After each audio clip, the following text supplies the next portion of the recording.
Start trading crypto today. Sign up for our step-by-step video series to get set up with the best trading tools. Start analyzing charts, enter and exit trades properly, and most importantly, find out if crypto trading is right for you. Sign up at bitlabacademy.com. Welcome to Rice TV X. You've just tuned in for the newest episode of the Rice Crypto Show. Joining me today is Jeremy Kauffman. He is the founder and CEO of LBRY, and he is also a libertarian running for Senate in New Hampshire. Now, Jeremy has been on the show before, and I will include a link down below in the video description and above for the playlist with his previous appearances. Now, most of you should know I am a huge supporter of both LBRY and Odysee.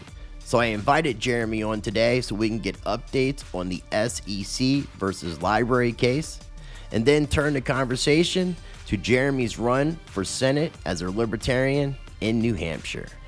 Before we get into it, visit ricetvx.com and sign up for my mailing list so you never miss an update or new Rice TVX content. You will also find my various social media links and more.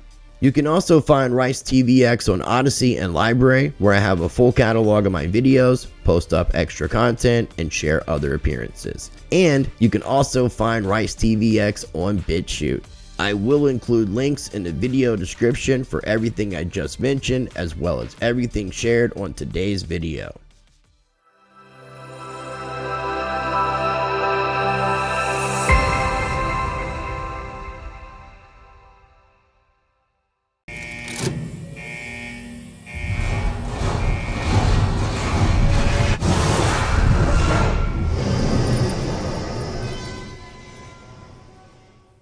The judge said that this case, the LBRY case, and it also applies to Ripple and the XRP case, is a unique case that has not been fully addressed by the appellate courts. He said it's what we call a mixed use case, right? Some people own the token and acquired it for consumption, and some people acquired it for investment. And how do you handle that?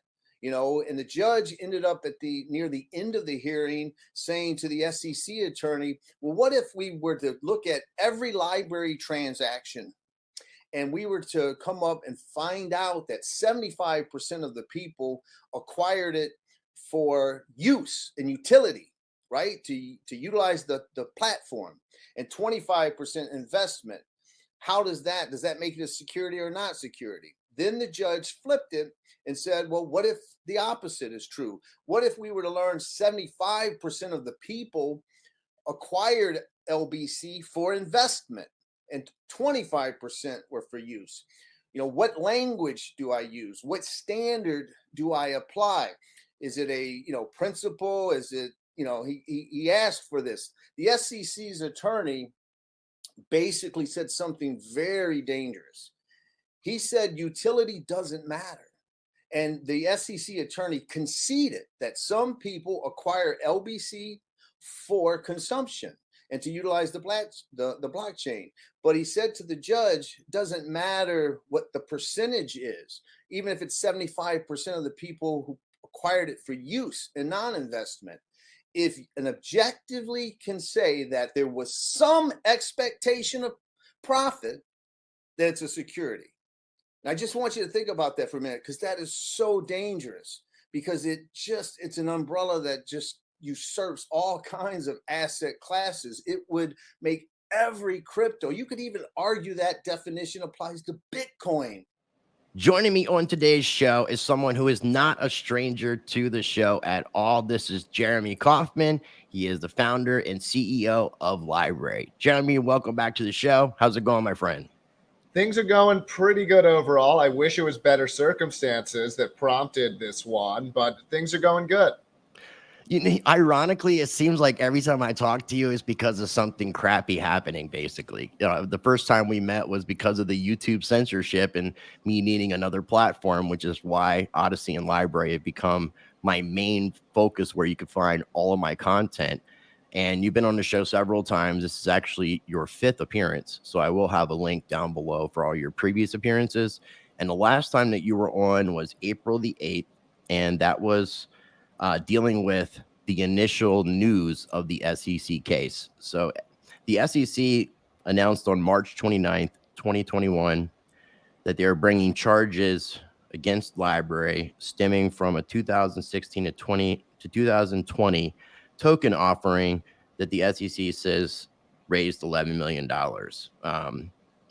And now we've kind of fast forward 5 days ago. I shouldn't say 5 days ago, 6 days ago, on July the 6th was the summary judgment motion hearing. Is that correct?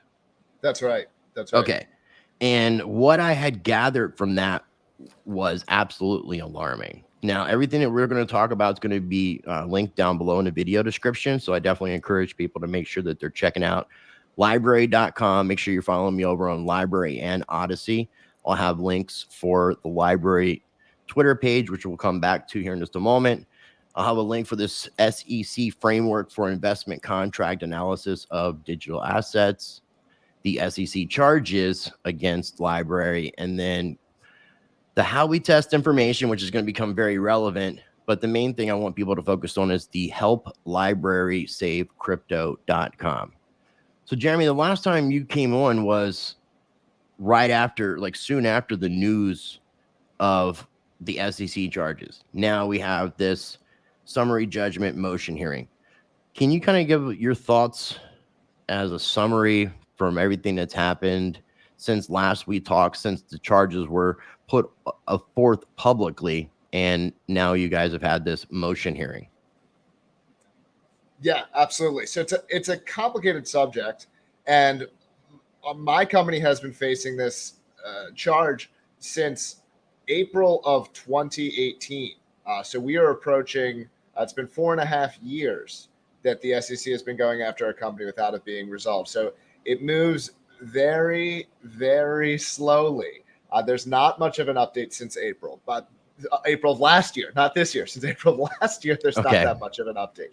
But we did have a hearing just last week, and some of the things that the SEC said in that hearing should be very concerning to anyone in the cryptocurrency space, or to anyone who just sort of cares about freedom, who just cares about liberty, because they were advancing some ideas in terms of how they think about cryptocurrency that are extraordinarily concerning. And I think that we were kind of dooming about this stuff for some time, and I think some people weren't taking us seriously. We'd be saying what the SEC was saying to us privately, and I think some people didn't believe us. So there's going to be a transcript out. It's actually not out yet, but any day now there will be a transcript out, and we will see that in court the SEC alleged that it does not matter if no work is being done on a token, it's still a security. It does not matter if the work is being done by other people. If you sell it, it's still a security. It doesn't matter if 80% of the purchases are for utility, for their intended purpose. The SEC said if any purchases are for speculative purposes, that's it. That's all that matters. So, and it doesn't matter what the company says. It doesn't matter. All that matters is someone sells, someone buys. In fact, they said the intent of the purchaser doesn't even matter. The mere fact that the number goes up and down would be sufficient. Now, this, I know, hearing me say this sounds insane, right? You're like, they couldn't possibly, people hear me say this. They're like, the SEC couldn't possibly argue that. There will be a transcript out any day. John Deaton, one of the big lawyers covering the Ripple case, also involved in defending Ripple, he was there. So you can hear it from him reporting on what was said. Joel Valenzuela from the Desert Lakes, he was there. And you can hear him saying about what the firsthand on what the SEC said. I actually reached out to Joel to ask if he had anything like possibly to do an interview with me about. He said if I'm going to be talking with you, there's really no point in him adding anything because you're going to be able to fill most of the void of what happened. And the John Deaton interview on Crypto Law TV, I'll have that link down below. I'll also take one of the clips that you guys used on Twitter from John Deaton and include that before this actual video. Yeah, but it people really need to be getting their head around what the SEC is willing to argue. This is in court. This is them saying this is what we think is a security. And the definition that they gave, as we've been saying repeatedly for a year and a half, it includes everything.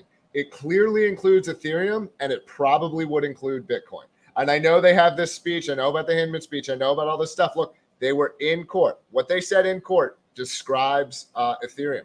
We had a third-party analysis done, by the way, and that third-party analysis said a higher percentage of transactions on the LBRY network were for their intended purpose of consuming content, publishing, etc., than Ethereum transactions. Which makes sense, right? Like LBRY has been pretty much the least speculative-oriented cryptocurrency that you could find. We've discouraged it. We've only talked about usage. We've only talked about the network. This is all we focus on is building. We don't get into the hype. We don't get into all this stuff. So, if the LBRY token is going to be considered a security, and by the way, again, not based on our efforts, they're saying anyone selling it would be a security. Right. This is going to include 99% of tokens. This is going to include everything. No, I agree. Yeah. Yeah. And that's why it really confused me why from the get-go, like there wasn't a lot of attention being brought to it, even in a crypto space. It was just very much freedom-oriented people like your Naomi Brockwells and Joel Valenzuela with Digital Cash Network and people like myself. The XRP Ripple case became a completely different phenomenon. It even brought attorneys who weren't even into crypto now talking about crypto because of the case. Now, one, do you think there'll be a decision with the LBRY case before there's a decision made with the Ripple case? Yes, 100%. 100%. So what happens with the LBRY case could essentially affect and impact what happens 100% in the Ripple case.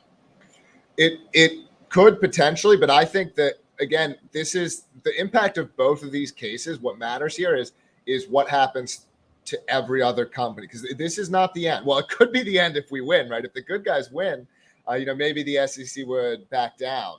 But if the good guys lose here, we are going to see a flood of these cases. We are going to see every company brought in court. We're going to see Coinbase become illegal, okay? Because under the standard that they're advancing here, every asset being traded on Coinbase is a security. Every single one. Well, I'm not saying in reality. Well, based off what you said, but there's Coinbase insider trading charges that are being done or probing by the SEC. Charges I think are being brought forth, and they said of those 50 different cryptocurrencies or something to that effect, 9 were securities, and none of that has even been mentioned publicly, except for that for the first time. So it obviously seems like there's a big setup. Like this is almost like a sports game, and this is a really big setup for a big play.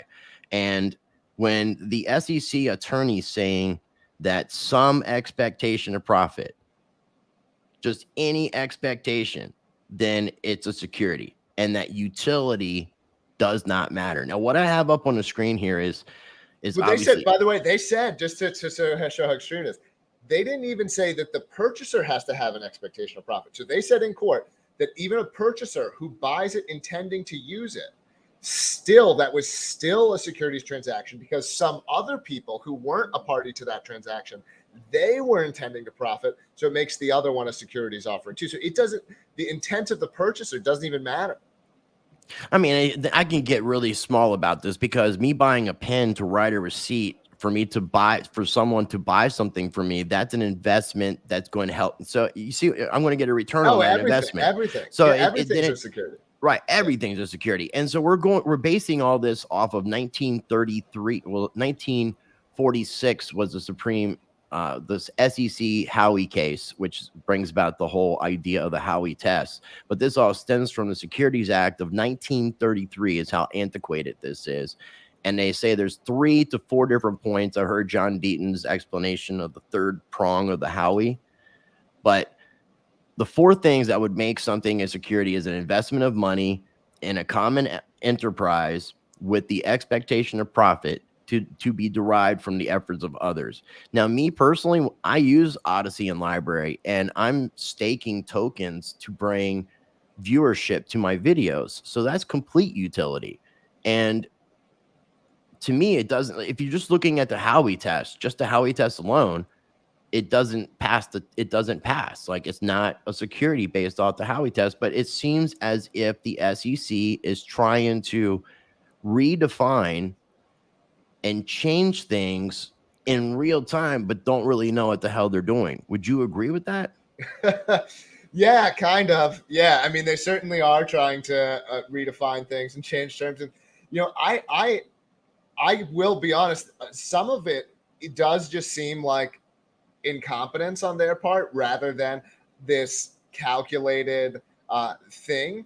Because if they were just trying to set precedent, they really could have picked on a lot of people other than us. They didn't need to pick on us.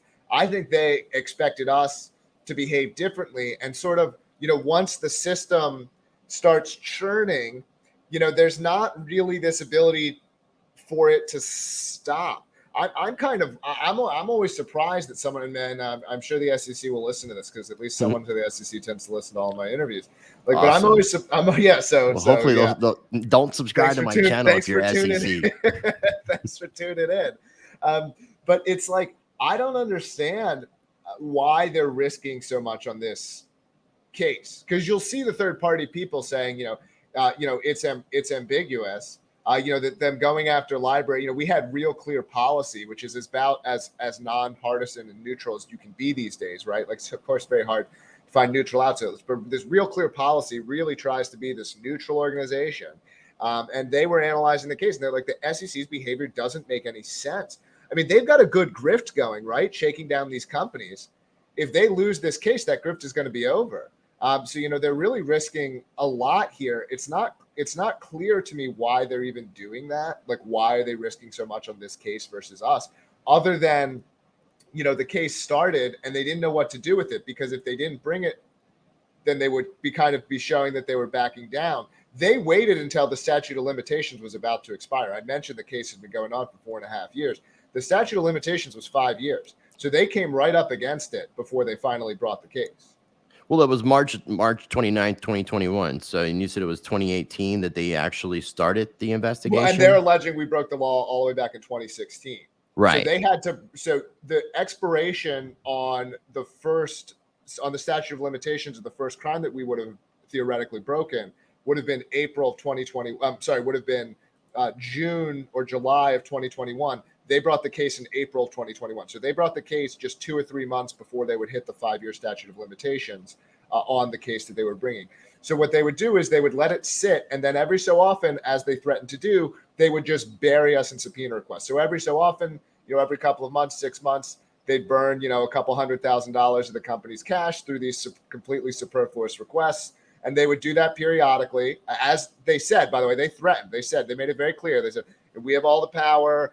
We can make this expensive. We can be really hard on you guys. And sure enough, that's what they did. But they waited until the limit on the time because I think they don't want this case to play all the way out. There's no benefit to them. They've got a good thing going, just being able to shake down companies. Why risk that? Well, okay, and you said they could have chosen other projects, and I've speculated this the first time I talked to you about this case. Do you think that they were doing this as well? Because to me, in my opinion, LBRY and Odysee, because I had to include Odysee in this, are actual viable competitors to YouTube, the big tech game, offering free speech. I know there's other platforms out there. They actually might have more users, but as far as being the most decentralized, do you feel like you guys were additionally, and this is me speculating, but do you feel like you were targeted because of what kind of platform that you are? So I don't think the initial targeting happened because of that. We were too small, too unaware. In terms of why it's continued with such animosity from their part, I am sure that a bunch of center-left regulators, wearing masks in their houses and still wearing masks in the office, do they like that we are making it easier for people to share information? Do they like that you're making it easy so that you can continue to have access to 3D files for printing guns? Do they like that kind of thing? If you're a central left figure, do they like that that a lot of people are using the platform to fight the COVID regime? Of course they don't. Of course they don't. So I think there are very few people in the agency who have looked into us who have any love for what we're doing. If you're center left, that is the block that is going to be most opposed to free speech, most opposed to free exchange of ideas. I mean, it used to be the center right, of course, but in our modern era, it's the center left that hates this stuff the most. And so, of course, they are going to be against what we're doing. Which is absolutely crazy when you get down to everything and think about it. So it seems like the SEC is trying to set a precedence that everything in crypto is illegal. Something that I heard you say and it was a clip, because I haven't listened to the full interview. I was actually listening to it right before I was doing the interview with you. That you and LBRY offered to settle, offering millions and other things in addition, but ultimately the SEC declined and they chose to go all the way and bring this to suit. Well, right. Our stance was everything is on the table, money, anything, folding the company, anything. What we needed clarity on was if we do X or Y or Z, will the token have the same status as Ethereum? And that's or Bitcoin, right? So if this SEC is saying that Ethereum and Bitcoin aren't securities, then theoretically there must be a set of steps that other people could take to achieve the same outcome. And so that was our stance was, okay, what change? It won't make any changes on the table. If the things we did in the past were wrong, we'll give you the money. If the company itself existing makes it a security, we'll destroy the company. What is it? What are the things so that we can adjust them? We never received a single sentence of feedback. We never received anything. Not a single sentence of do X differently, do Y differently.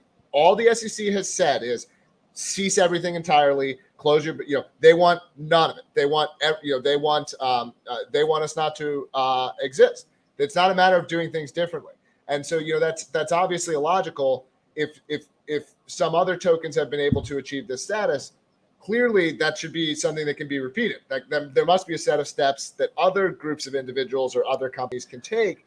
And They could never tell us that, right? All they could say is you're breaking the law. And we'd say, well, what adjustments could we make so that we're not breaking the law? They'd say, well, we can't tell you that, hire a lawyer. We'd say, our lawyers say that this is within the bounds of the law. They'd say, it's not.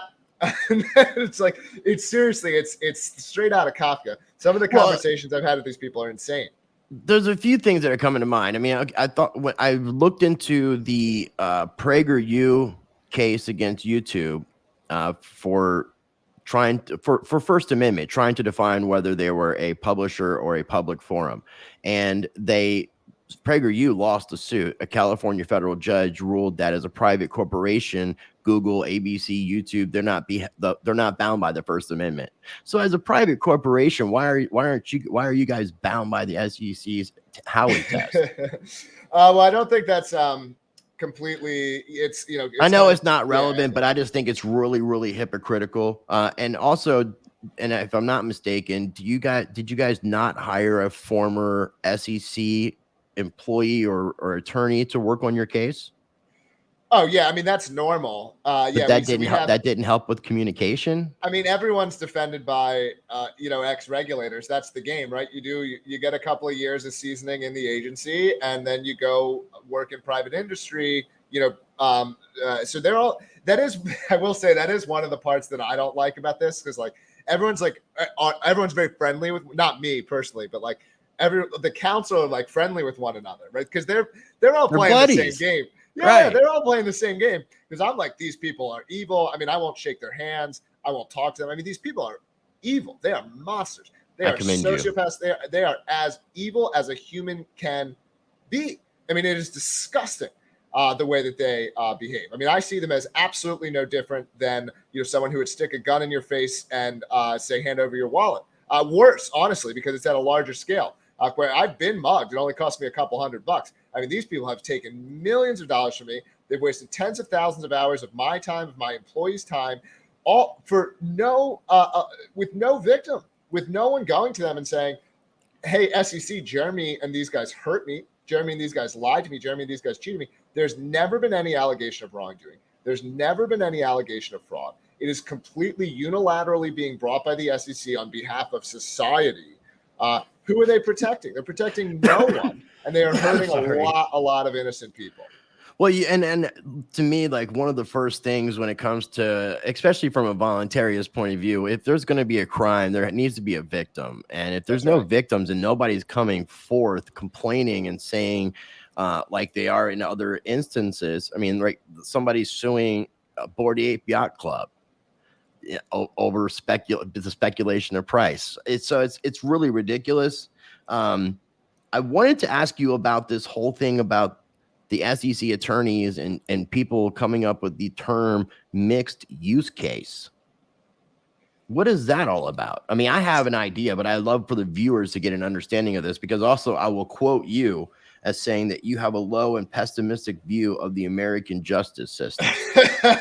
It was low before this, so but it's managed to move down, right? Which was hard to do. So the judge, I will give credit to the judge. He appears to be an intelligent guy who's trying.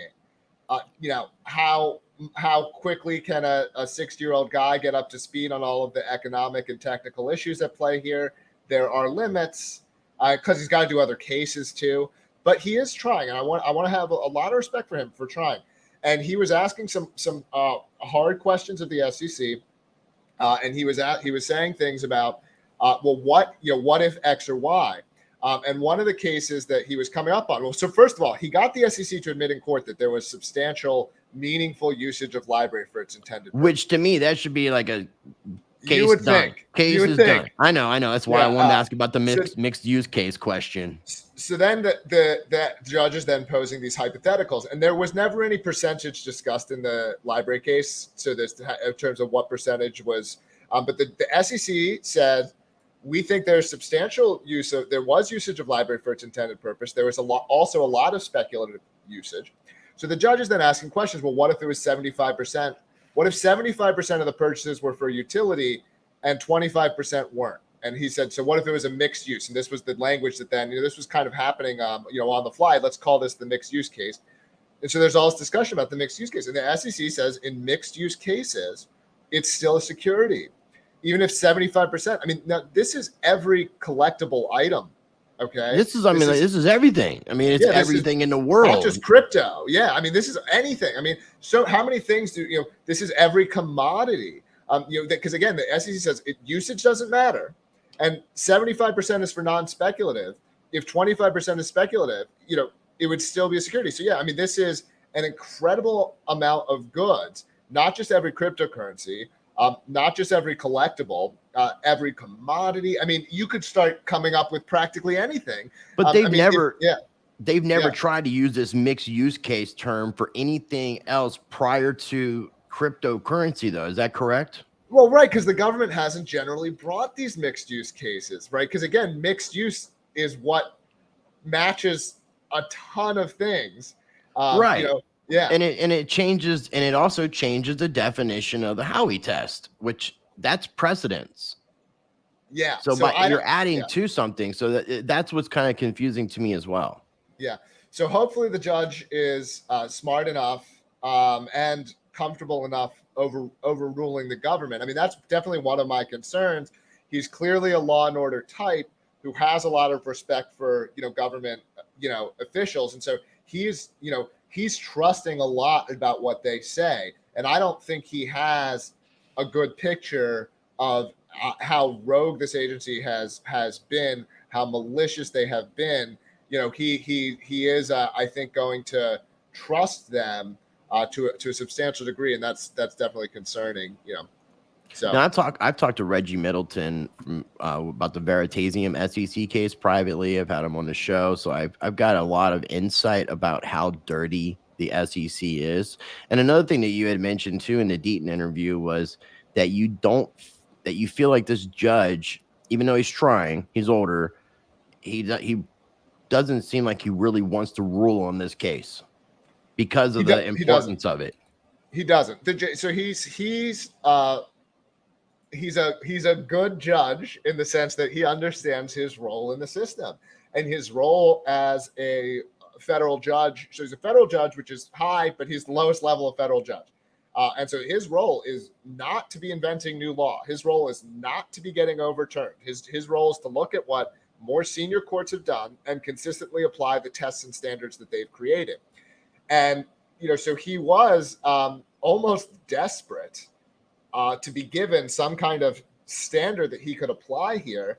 And there wasn't one. Both sides struggled to give him one because they'd say, look at this test, look at this case.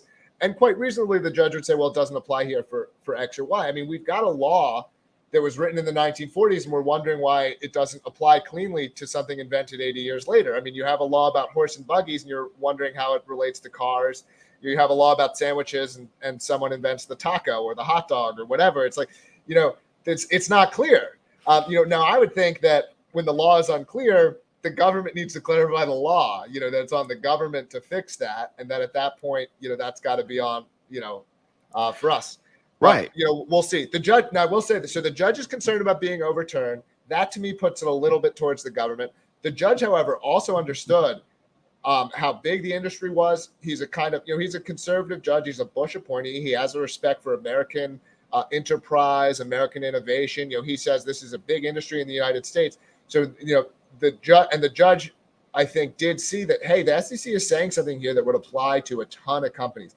Do I want to be the judge that outlaws, that ruins all of these companies, all these American companies? So I think, he definitely sees that. But yeah, he's worried. He's trying to, and he kind of wants to find a way out of this. And we're trying to find, some sort of test or something that he could point to.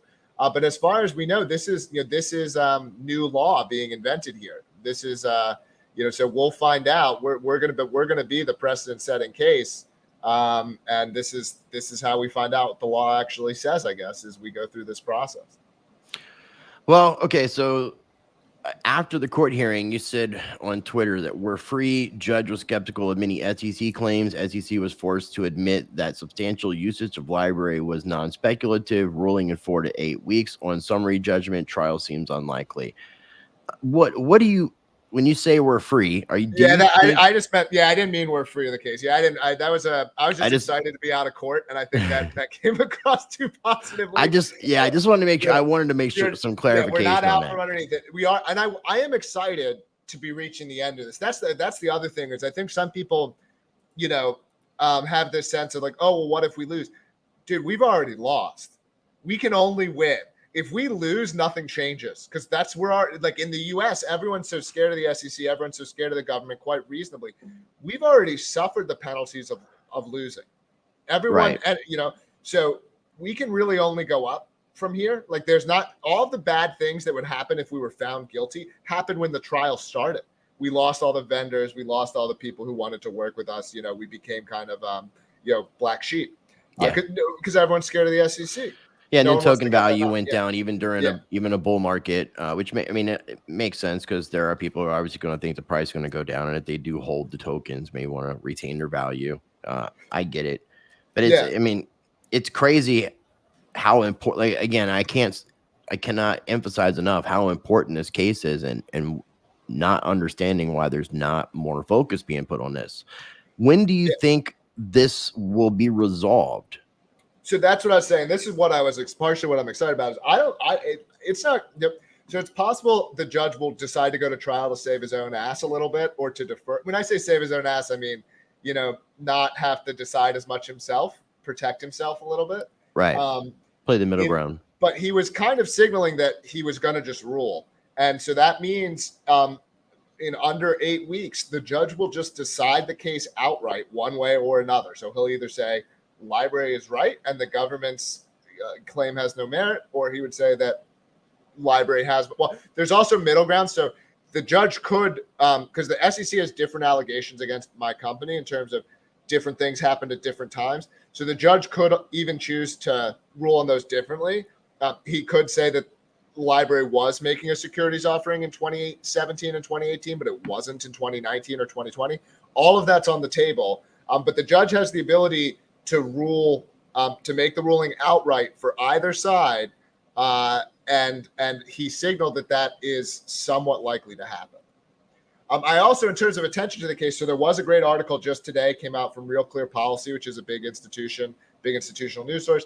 And then I think once this transcript comes out, because there were some questions that the SEC was asked here. I think once this transcript comes out in a day or two, I'm hoping that will also pick up some of this stuff, because the stuff the SEC said in court to when the judge was asking, they had not said that publicly, but they just argued it in court. And so hopefully that will be a story when that comes out. I'm also going to go on Fox Business, I think, later this week to discuss the case. So Okay. All right, sweet. So you're thinking 8 weeks roughly?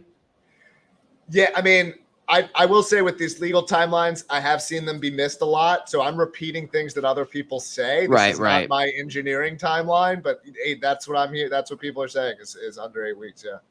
Okay, that's good. That's good. Well, I mean, I'm definitely going to want to stay up to date with what's going on. I mean, I've been nothing but supportive of the platform. Now, let's say speculatively, ultimately, when the judgment comes, the SEC wins. What happens to LBRY and Odysee?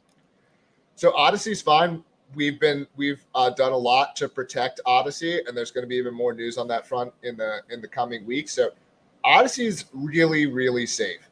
Quite frankly, the biggest damage is to the LBRY company and a little bit to the LBRY network, particularly to American users who will have a harder time exchanging that token as United States citizens, because their government thinks that they shouldn't be allowed to trade this.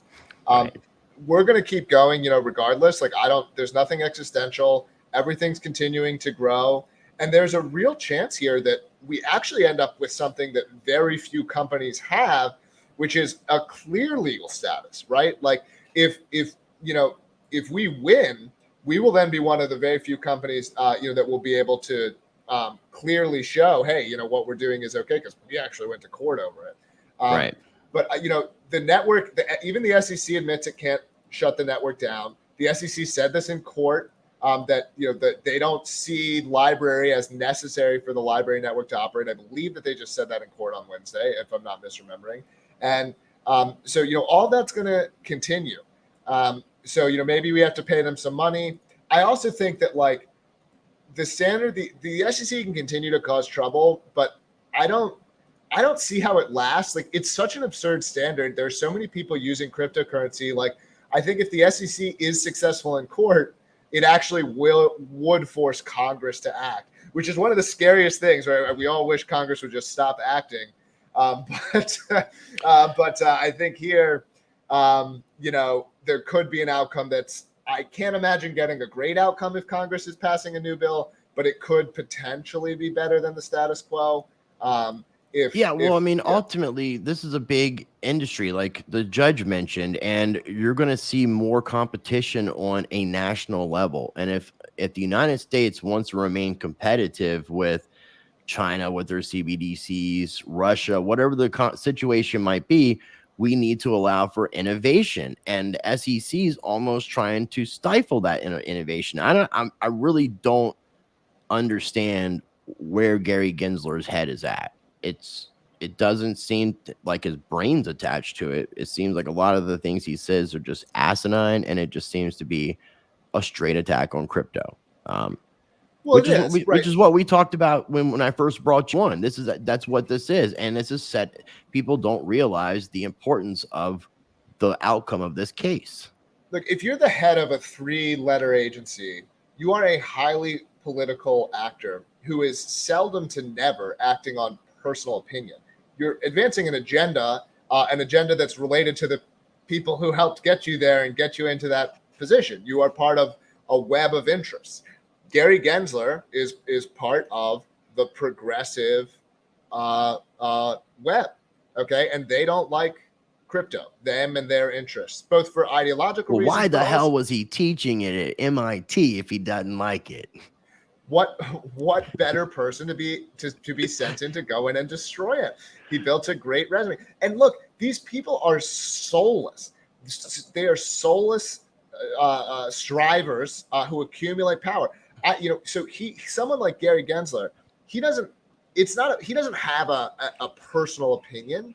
He has an agenda. No, he has he's an agenda a dog. when he's an MI. He's a pet. 2 years from now. Well, no, I don't mean he's a pet in the sense that he's like sort of kept by someone else, but he's acting out of his own self-interest, and his self-interest allows him to easily sort of shift and mediate who he is and what he believes. He's the kind of guy who 2 or 3 years after being out of the SEC, he's on the other side of the issues again, because that's where the money and the power is for him at that time. Right. And he's an effective actor. So he's able to deploy his intelligence. He's not a dumb guy. He's not an unsophisticated guy. He's a smart guy. Well, he wouldn't be in the position he is if he wasn't intelligent. Right. I mean, I get what you're saying. It's just very. It seemed like when he was being brought into position, it was going to be a good thing for the SEC, and then we realized who Gary Gensler actually is. But what it is like, but who he actually is someone who easily shifts, who uses his intelligence to shift and justify things, and who he is in this case is that it's who put him into power. Who why did he end up in that seat? And that's because he's affiliated with the progressive wing of the Democratic Party, which is the anti-crypto. And he's one of those unelected officials. Yeah. And speaking of unelected officials, I want to shift the conversation and this really, really surprised me. And I meant to say it at the very beginning, and I will make sure that when I do the intro, I include it in the intro, because to me, it's equally as important in a parallel way. We've got this guy who lives in New Hampshire, part of the Free State Project, who's a libertarian, who's running for Senate.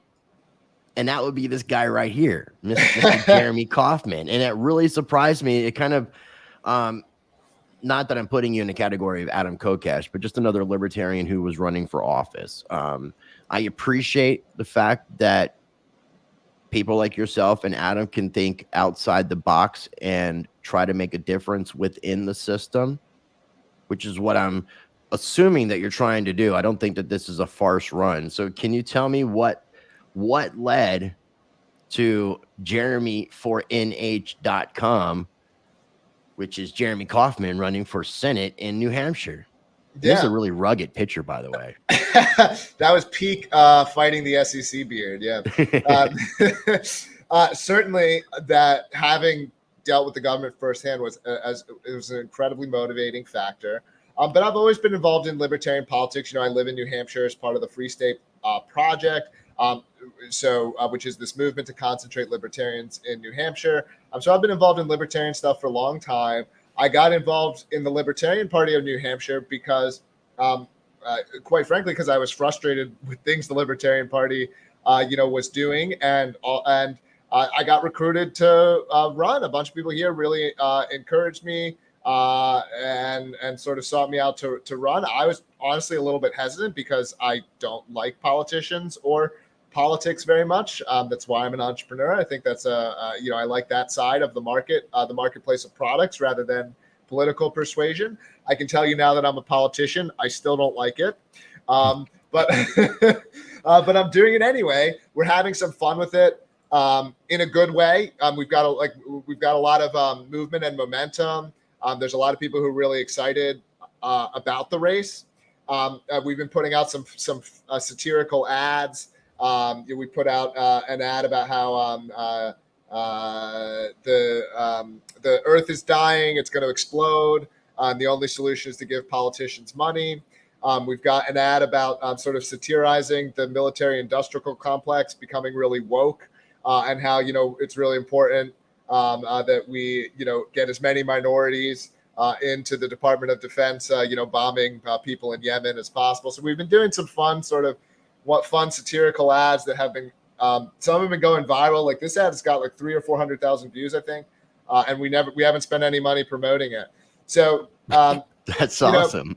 So this has been pretty fun doing all of this, and hopefully make a difference, make an impact. Force the establishment parties to talk about cryptocurrency, continue to advertise New Hampshire and how cool the libertarians are here in New Hampshire. We also want to get the libertarians on the ballot. We're trying to get to at least 5% here in the race to get the Libertarian Party to official party status. Now, is this for the midterm elections coming up? This is for the midterm elections coming up. Yeah. Okay. So if somebody's watching this and they're in New Hampshire, what would you say to somebody who, to somebody who Well, lives in New Hampshire about voting for you? If they're watching this show, they're already voting for me. I can't imagine that any of your audience needs to be, Well, maybe there's a few people that had no clue what you were doing. Don't go on social media. I don't know. I'm just speculating. I like to hear your pitch. So look, my personal moral, I'm a voluntarist. So like you, that's my point of view. We make things as voluntary as possible. In terms of, I have a track record as a successful businessman. I'm a family guy. I have 3 boys. I'm a responsible person who's, who both, so if they're a libertarian, I view this, I have the same beliefs that you do.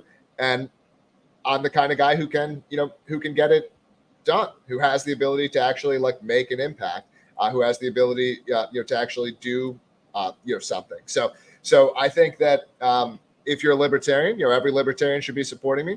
If you're a libertarian and you're not in New Hampshire, you can donate to the campaign. Actually, if you're a libertarian in New Hampshire, if you're a libertarian and you're not in New Hampshire, you've got to either donate to me, or I will also accept you coming for a visit and checking out the great state of New Hampshire, because this is a way that Liberty people can actually win. It's crazy how much momentum libertarians have in New Hampshire, where we've got anarchists, voluntarists, hardcore Rothbardian types, in really high positions of power. That's why New Hampshire, secession was actually introduced. Independence was actually introduced here in the State House last year. Something like 13 or 15 reps voted for it. So there's some real pro-liberty momentum in New Hampshire. I'm very optimistic about the future of liberty in New Hampshire. And so I would love more people who are liberty leaning to come and check out the state. Cool. Well, I'm definitely going to have the website, jeremy4nh.com. So if anybody wants to donate, get involved with the campaign, learn more, stay up to date, you can do all that. It'll be linked down below in the video description, as well as Jeremy's Twitter account, which if you go to jeremy4nh.com, it'll have his social media information as well. But you can follow him at Jeremy Kauffman with 2 F's. Man, so one more question I want to ask you in regards to you running for Senate. If you don't win this go around, or I guess maybe 2 questions, how much of a chance do you see of you winning this go around? To be honest, it's low, but victory is not winning the race, right? Like, and I'm not, when I say it's low, that's just being realistic. Like, I always think it's really, I hear these libertarians who are like, oh yeah, I'm going to win. I'm like, well, then how much money did you put on the betting market, which has you at 1%, right? Like, if you really believe that you're going to win, I hope you put all of your money into the betting markets. I mean, like, I'm a realistic person. Okay. I'm not an unrealistic person. And I understand my probability of winning the race outright at this point is pretty low. But that's not the only way that we can win, right? We can win by making noise in the race. We can win by growing the liberty movement in New Hampshire. We can win by getting ballot access next year. We can win by forcing the other parties to talk about the issues that we care about.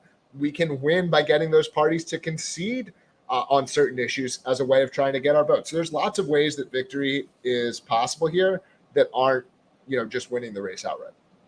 Well, with that being said, if with you thinking there's not a lot of chance of you winning, are you in this for the long haul? Do you plan on running next go around? That's very preliminary for me. Like, I know that I'm going to continue to be involved in the liberty movement in New Hampshire for a very long time. I'm very committed to that.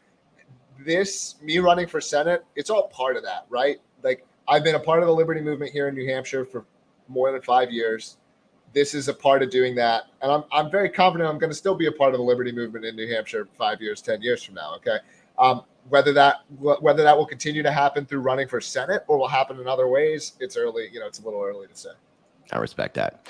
Well, I want to be respectful of your time as well. So we can go ahead and wrap things up. I think it's been a great conversation. I appreciate you updating me on everything going on with the SEC case. And I want to stay up to date. And when we have possibly a verdict or some more action, I'll definitely get back in contact with you. And I'd like to even revisit the New Hampshire Senate run. When is the elections? Is it November? Yeah. Okay. So yeah, maybe we can look at like something towards mid October-ish, which I'll put a little note in here. Do you have any final thoughts or anything that you want to add that we didn't mention, or anything that you want to just kind of lay out before we do wrap up today's video? No, it's great. Thanks for having me on, Rice. No problem. Well, again, I really definitely encourage people the most important websites that I encourage people to check out of everything that I've shared is helplibrarysavecrypto.com, LBRY.